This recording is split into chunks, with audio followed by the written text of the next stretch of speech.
மூலமாக நினைவுபடுத்துவதன் மூலமாக சஹாபாக்களுக்கு அந்த அமலிலே ஆர்வம் ஊட்டுவார்கள், இபாதத்துகளிலே ஆர்வம் ஊட்டுவார்கள்.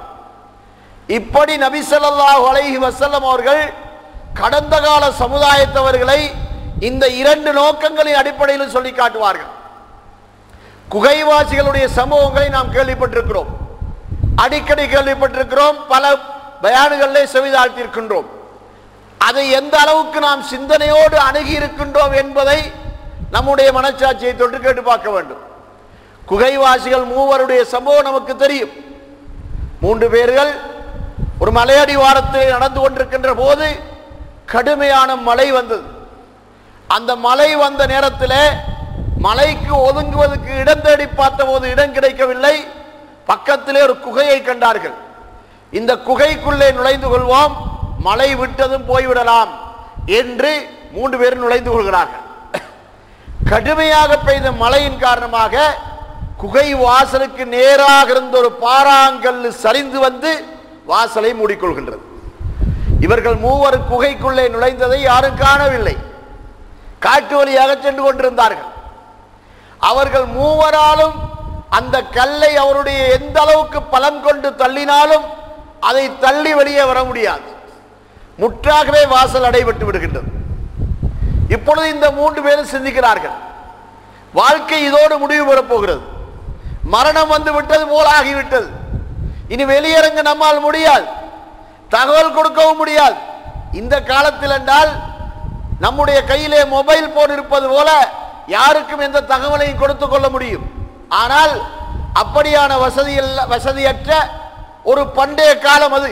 அந்த காலத்தில் எவருக்கும் எந்த தகவலும் கொடுக்க முடியாத ஒரு சூழ்நிலையில் அந்த 3 பேரும் சிந்திக்கின்ற போது ஒருவர் ஆலோசனை சொல்லுகிறார்.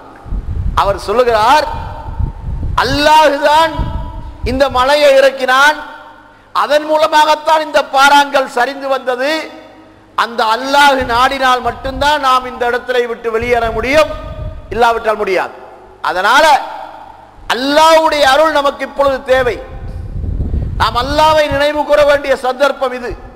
இந்த சந்தர்ப்பத்திலே நம்முடைய வாழ்க்கையிலே அல்லாஹ்வுக்கு மிக முக்கியமாக செய்த ஒரு இபாதத்தை, ஒரு வணக்கத்தை, ஒரு நன்மையான காரியத்தை நினைவுபடுத்தி அதன் மூலமாக அல்லாஹ்விடத்திலே பிரார்த்திப்போம். அல்லாஹ் நாடினால் நமக்கு இதிலே பலன் கிடைக்கும் என்று ஒருவர் ஆலோசனை சொல்லுகிறார். இந்த ஆலோசனை அடுத்த 2 பேருக்கும் சரியாகப்படுகிறது. ஒருவர் கேட்கிறார், யா அல்லாஹ், எனக்கு தாயும் தந்தையும் இருந்தார்கள், அந்த 2 பேரையும் உன்னுடைய கட்டளைப்படி நான் உரிய முறையிலே கவனித்து வந்தேன். நான் காலையில இருந்து ஆடு மாடு மந்தைகளை மேய்ப்பதற்கு மலையடிவாரத்துக்கு சென்று மலை உச்சிக்கு சென்று மேய்த்து கொண்டு வந்ததும் முதலாக செய்கின்ற வேலை என்னுடைய தாய்க்கும் தந்தைக்கும் பால் கறந்து குடித்து அவர்களுக்கு பால் கறந்து கொடுத்து அவர்களை குடிக்க வைப்பது. அவர்கள் குடித்ததற்கு பின்னால் தான் மனைவி மக்களுக்கு கொடுக்கின்ற வளமை.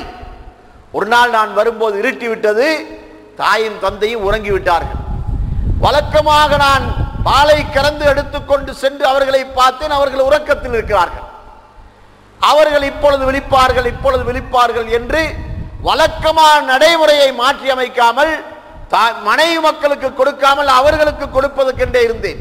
அவர்கள் பசியின் காரணமாக என்னிடத்திலே அவைகளை வற்புறுத்தி கேட்டார்கள், ஆனால் நான் கொடுக்கவில்லை. அப்படி அவர்களும் உறங்கி விடுகின்றார்கள். கடைசியாக ஆழ்ந்த நித்திரையில் இருந்த தாயும் தந்தையும் விடிந்ததற்கு பின்னால் தான் விழித்தார்கள். அதற்கு பின்னால் அவர்களுக்கு அந்த பாலை ஊட்டினேன். அதற்கு பின்னால் தான் மனைவி மக்களுக்கு நான் பாலை ஊட்டினேன். எனது பெற்றோர்களை இந்த அளவுக்கு உயர்தரமாக உபசரித்திருக்கிறேன். இதனை நீ ஏற்றுக்கொண்டவனாக இருந்தால் எங்கள் மூவரையும் இந்த இடத்தை விட்டு வெளியேற்றி விடு என்று கேட்கின்றார். இந்த துஆவை அல்லாஹ் தஆலா உடனடியாக கபூல் செய்கிறான். நாம் சிந்திக்க வேண்டும், துஆக்கள் கபூல் செய்வது என்பது நபிமார்கள் போன்ற உயர்தரமானவர்களுடைய துஆக்கள் மாத்திரமல்ல, அல்லாஹ் தஆலா மூமின்களுடைய துஆக்களை கபூல் செய்கிறான். அந்த துஆ உடனடியாக கபூலாகிறது. கபூலாகி கல்லு கொஞ்சம் விலகி விட்டது, காத்து வருகிறது, வெளிச்சமும் வருகிறது. அடுத்த 2 பேருக்கு நம்பிக்கை வந்து விடுகின்றது. இரண்டாம் அவர் கேட்கிறார், யா அல்லாஹ், என்னிடத்தில் ஒரு கூலிக்காரன் இருந்தான், அவன் வேலை செய்தான். வேலை செய்துவிட்டு தன்னுடைய கூலியை வாங்காமல் போய்விட்டான். நான் அந்த கூலியை சும்மா வைக்காமல் அந்த பணத்துக்கு ஒரு சேர் கோதுமை வாங்கி அதை தூவி விட்டேன். அது விதைந்தது. அது அறுவடை காலம் வந்தபோது அதை அறுத்து அதிலிருந்து ஆடு ஒரு சோடு வாங்கி போட்டேன். அது ஒரு மந்தையாக பெருகியது. அதிலிருந்து கொஞ்சம் விற்று ஒரு மாடு ஒரு சோடி வாங்கி போட்டேன். அதுவும் ஒரு மந்தையாகியது. இந்த இரண்டிலிருந்து கொஞ்சம் விற்று ஒட்டகை ஒரு சோடி வாங்கி போட்டேன். அதுவும் ஒரு மந்தையாகியது. மூன்று பள்ளத்தாக்குகளை நிரப்புன்ற அளவுக்கு 3 மந்தைகள் ஆகினதுக்கு பின்னால அவைகளை மேய்ப்பதற்கென்ற அடிமைகளை வாங்கி போட்டேன். இவ்வளவு செல்வங்கள் நிறைந்திருக்கின்ற ஒரு நாளிலே அந்த கூலிக்காரனிடத்திலே வந்து தன்னுடைய கூலியை கேட்டான். அப்பொழுது நான் அந்த 3 பள்ளத்தாக்கையும் காட்டி இதுதான் உன்னுடைய கூலி என்று சொன்னேன். என்னை பார்த்தவன் கேட்டான், அத்தஸ்தஹ்ஸிஉனி, என்னை நீ பரிகசிக்கிறாயா என்று கேட்டான். நான் சொன்னேன், இல்லை, உன்னை பரிகசிக்கவில்லை, நடந்ததுதான் என்று சொல்லி நடந்ததை சொல்லி காட்டினேன். அவன் தன்னுடைய கூலி என்று சொல்லி அவை அனைத்தையும் தன்னோடு எடுத்து சென்று விட்டான். நான் எனது கூலிக்காரனை முறையாக கவனித்தேன் என்பதை நீ ஏற்றுக்கொண்டவனாக இருந்தால் எங்கள் மூவரையும் இந்த இடத்தை விட்டு வெளியாக்கிவிடு என்ற போது அந்த 2வது கட்டமும் கொஞ்சம் அந்த கல்லு விலகுகின்றது. இப்பொழுது 3ஆம் அவருக்கு நம்பிக்கை வந்து விடுகின்றது. நம்பிக்கை வந்தவுடனே அவர் சொல்கிறார், யா அல்லாஹ், என்னுடைய சாச்சாவின் மகள் ஒருத்தி இருந்தால், அவள் ரொம்ப அழகானவள், அவளை நான் பாவமான வழியிலே அடைவதற்கு பலமுறை முயற்சி செய்தேன், அவள் விட்டு கொடுக்கவில்லை. அவள் அல்லாஹ்வை உனக்கு பயந்தவளாகவே வாழ்ந்து வந்தாள். ஒரு நாள் அவளுக்கு வறுமை வந்து விடுகின்றது. அவள் என்னிடத்திலே வந்தாள், வந்து தனக்கு உதவி கேட்டாள். அந்த நேரத்திலே அந்த சந்தர்ப்பத்தை பயன்படுத்தி என்னுடைய நோக்கத்தை நிறைவு செய்வதற்கு நான் அவளை அழைத்தேன். வேறு வழி இல்லாமல் 150 தங்க காசுகளுக்கு 150 தீனார்களுக்கு அந்த பாவத்தை செய்ய முன் வந்தாள்.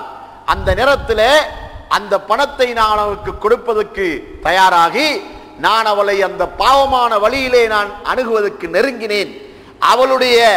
அவளை நான் நெருங்கின நேரத்தில் அவள் என்னை பார்த்து, இத்தகில்லா, நீ அல்லாஹ்வை பயந்து கொள் என்று சொல்லி எனக்கு அவள் ஒரு உபதேசம் செய்தாள். ஒரே ஒரு வார்த்தை சொன்னால், அல்லாஹ்வை பயந்து கொள் என்று சொன்னால். அப்படி சொன்ன நேரத்திலே உன்னை பற்றிய பயம் எனக்கு வந்தது. அல்லாஹ்வை பயந்து கொள் என்ற வார்த்தையை சொன்னதும் உன்னை பற்றிய பயம் எனக்கு வந்தது. உடனடியாக நான் அவளை விட்டு விலகி பின்வாங்கி விட்டேன். ஆனால் அவளுக்கு வாக்களித்த 150 தீனாரையும் நான் தர்மமாக சதக்காவாக அவளுக்கு கொடுத்து விட்டேன். இந்த பாவத்திலிருந்து உனக்கு பயந்துதான் நான் விலகினேன்.